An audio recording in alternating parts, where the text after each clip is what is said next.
So you want to break into consulting, but you don't know where to start with the case interview. Or you have an interview coming up and you want to be able to prep in a short period of time. If that's the case, then you came to the right spot. Welcome to Ziad Shares. If you're new to this channel, I'm a Harvard Business School admit and an ex-consultant. And in this video, I want to distill to you the simplest frameworks that you can use in your consulting interview that can help you stand out and prep in such a short period of time. While it might take some time to perfect the consulting case interview, my promise to you is that by the end of this video, you will be better at case interviewing than when you started. Okay, so let's talk about the agenda. We're going to cover 5 core types of consulting case interviews. Number 1 is profitability. Number 2 is market entry. Number 3 is market sizing.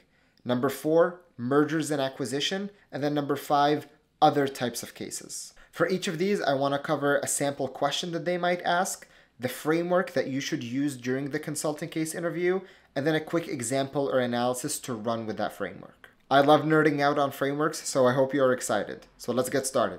Starting off with the profitability cases. Here, usually they tell you that there's a problem with profit. And usually it is a company that has been performing very well in the past, and right now in the past couple of years, they're not performing as well from a profit standpoint, so they want your help in figuring out what's going on. So in this case, you typically want to break it from a framework standpoint into revenues and then costs. Under revenue, you can break it down even further into the price per unit times the number of units sold. On the cost side, you can break it into fixed costs and then variable costs. Ultimately, what you want to ask is you want to ask for data points on how things used to be and then how things are now currently so that you can notice and see where there is the biggest amount of change. So for example, let's say we have a bubblegum company that sells bubblegum. And let's say that they've been experiencing a decline in profitability over the past year. So then when you break it into revenue, you notice that their revenue is $120 million and then their costs are $80 million. Last year, though, their revenue was $120 million, but their cost was only $60 million. So now, by breaking it up, you notice that it's not a revenue problem, and instead, it's a cost problem.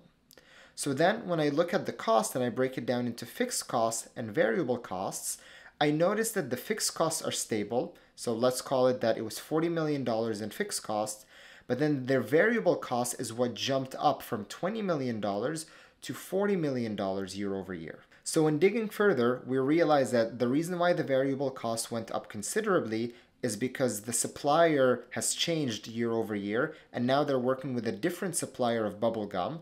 So now their cost of the material or the cost of the bubblegum is much more expensive. In order for them to go back into profitability, they should find a way to bring down their variable cost as low as it was, either by changing suppliers or maybe by renegotiating the terms of the contract. Again, this is very much a hypothetical example and very quickly diving into it, but as you can see, I'm going through the tree one by one, looking at revenue, then looking at costs, and then breaking it down even further, trying to identify where the problem is. Now let's talk about market entry.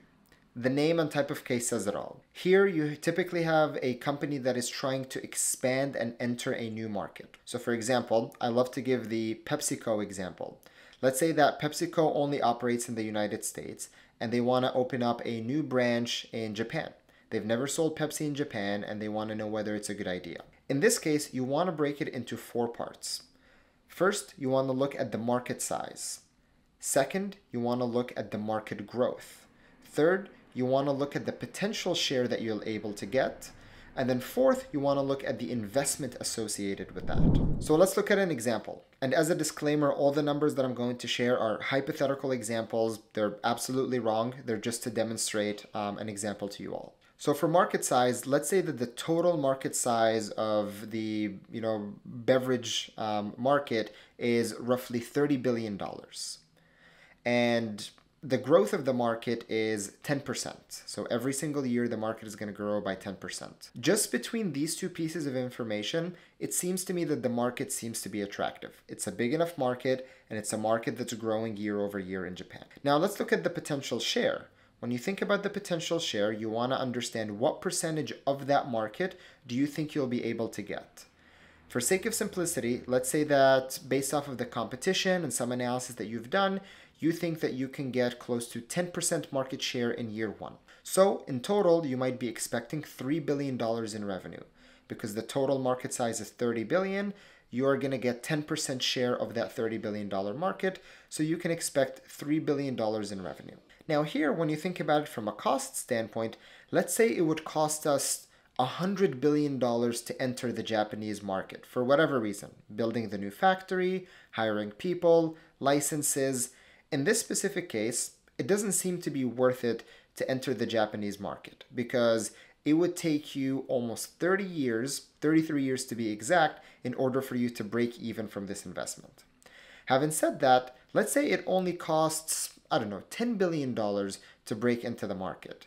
Then for me, I think that that could be quite the attractive analysis to go into the Japanese market, because you could break even in 3 years, and then anything after 3 years would just be pure profit. So again, just to summarize this example, notice how I went through each of my buckets of the framework, got some data about it, and then based off of the data that I received, I'm making conclusions as to whether it's a good idea to enter the market or not. In this case, the market size is great, the market growth is great, we can get enough potential share, but then it really came down to the investment. If the investment is too large, then it may not be worth it to enter. If the investment was on the smaller side, it might be able to enter. In this case, when you think about the market entry cases, they might actually give you different parts that you have to evaluate. Maybe the issue is not necessarily in the investment, it might be in your potential share. So again, just covering all of your grounds in each of those, I think you'll be in a good position to answer the market entry questions.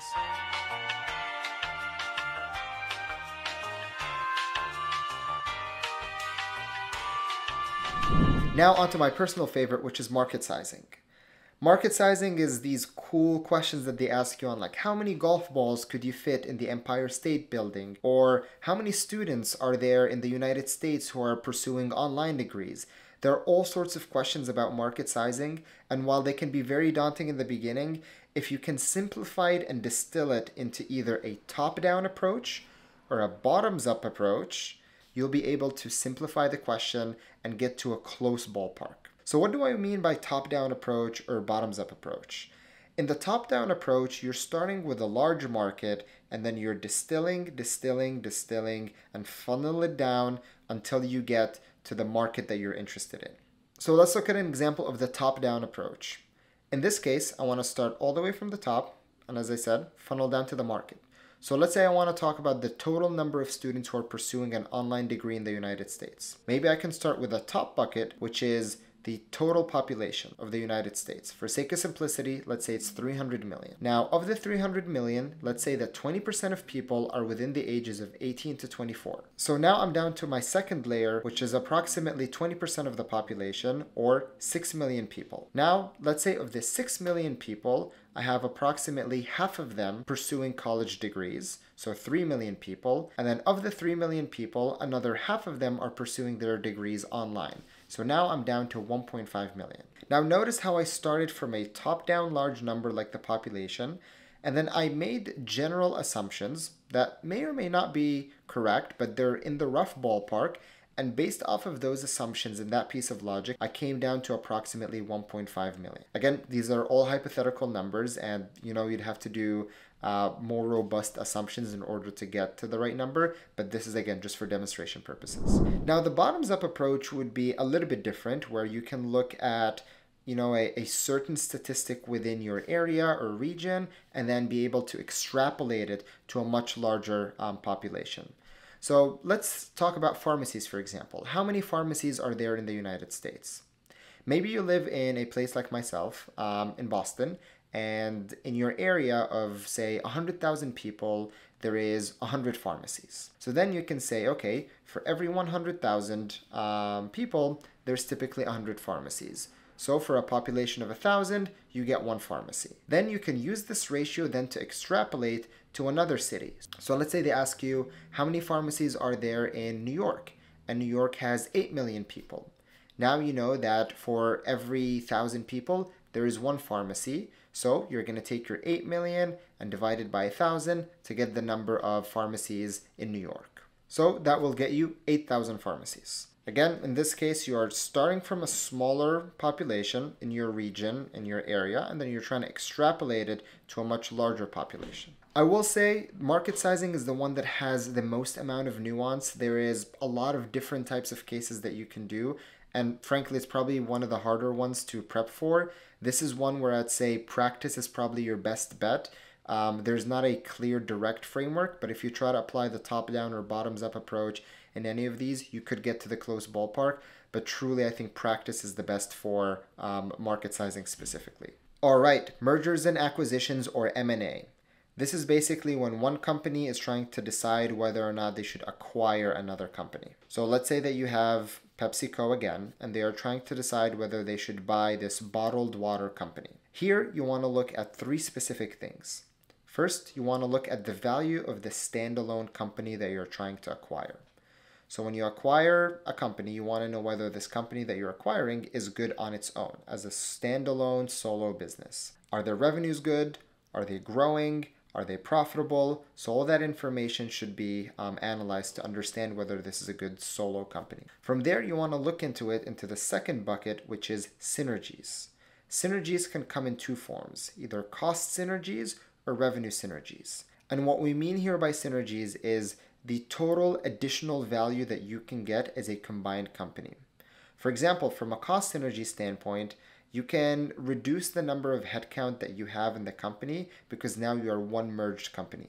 For example, let's say that the bottled water company had a director of marketing and PepsiCo has a director of marketing.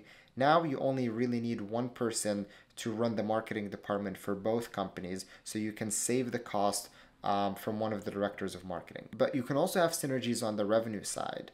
So let's say that now you can package some of your sales from the bottled water plus the PepsiCo into some large deal to one of your big retailers, and you can, upcharge and upsell on the price. That's something that you would not have been able to do. So this could be additional synergistic revenue that you're getting as like an additional benefit of acquiring the company. So now once you look at synergies, you go into the third piece, and that is qualitative and quantitative considerations. So on the quantitative side, you want to look at the financials, like how much does it cost to acquire the company? Do we have the money to do so? Are we going to use debt? Are we going to use equity? What is kind of the financial instruments that are going to go into this deal? And then number two, you want to also look at the qualitative considerations. So for example, if you're a company like Pepsi and you want to go acquire a bottled water company, what does that mean for your brand? Are you going to be able to do marketing the same way? Are you going to be targeting the same people? These are all other qualitative considerations that may not necessarily showcase in the numbers, but are things that you just need to generally be aware of whenever you're doing a form of acquisition. And again, in your interview, you don't have to be perfect and analyze every single piece. Usually you're going to focus on one of these buckets and they're going to dive deep into it. So as long as you cover all of the grounds, you're going to hit the point that they want to talk about. And from there, your conversation with your interviewer will take you and guide you to the right place. Now, these four types of interviews that we've spoken about would cover probably 80 to 90% of all types of interviews that you might get at McKinsey, BCG, Bain, and even some of the other consulting firms. But what if you don't get one of these four types of questions? What if you get something completely different, like a nonprofit case, or, an education specific case, and something that, maybe does not fit nicely into one of these four? What do you do? Here, I like to use what is called the principal component analysis. Let's take a step back. Ultimately, what a case interview is all about, it is giving you a problem that you need to solve. Notice the emphasis on problem. There is a problem that you need to uncover. 70% of the case is you just figuring out what the problem is, and then 30% of it is offering solutions. So if you're able to just identify where the problem is, you're already more than half the way there. And the way that you do that is through principal component analysis, which essentially is trying to divide all of the situation that you're in into, call it, a list of 3 to 4 buckets that could cause problems in the situation that you're in. So think of it as, let's say I have a university, and the university is struggling with their brand. This is not a profitability issue, it's not market entry, it's not really an acquisition, and there's no market sizing. So it's a different type of case. It's a brand issue. So I need to figure out what is the problem with their brand. But what is a university? Let me try to break the university into its principal component parts. A university ultimately has professors, it has programs, it has students, and it has facilities, and it has a curriculum. Those are kind of the 5 parts. So that would be my framework. I would put those 5 things as the 5 parts of my framework, and I would try to analyze each one of these to see where the problem is. Is the problem in the students? Are the students not graduating? Are the students struggling with their courses and that's affecting the brand? Are the students not excited about attending the university? Maybe not. Maybe the issue is not in the students and instead it's the faculty. Maybe we are having issues with hiring. We're not getting the highest quality faculty. We're not getting faculty that's very famous, that has done world-renowned research. So maybe it's now moving on to number 3. Maybe the issue could be in the facilities. Maybe the issue could be in the curriculum. We're not teaching the right material. We're not teaching up-to-date curriculum. Notice how I basically turned this vague, large problem into something that can be broken down into just 5 simple parts. And this is the beauty of consultant case interviewing. If you don't know what to do, even if you get a profitability case or a general type of case, all you want to do is take a step back, try to identify 3 to 5 buckets or categories where there is an issue, and then go through each of them one by one. If you're able to do that, trust me, you will be better than 90% of people who are case interviewing. And with just additional practice, additional ability to analyze problems, you will be almost 100% of the way there.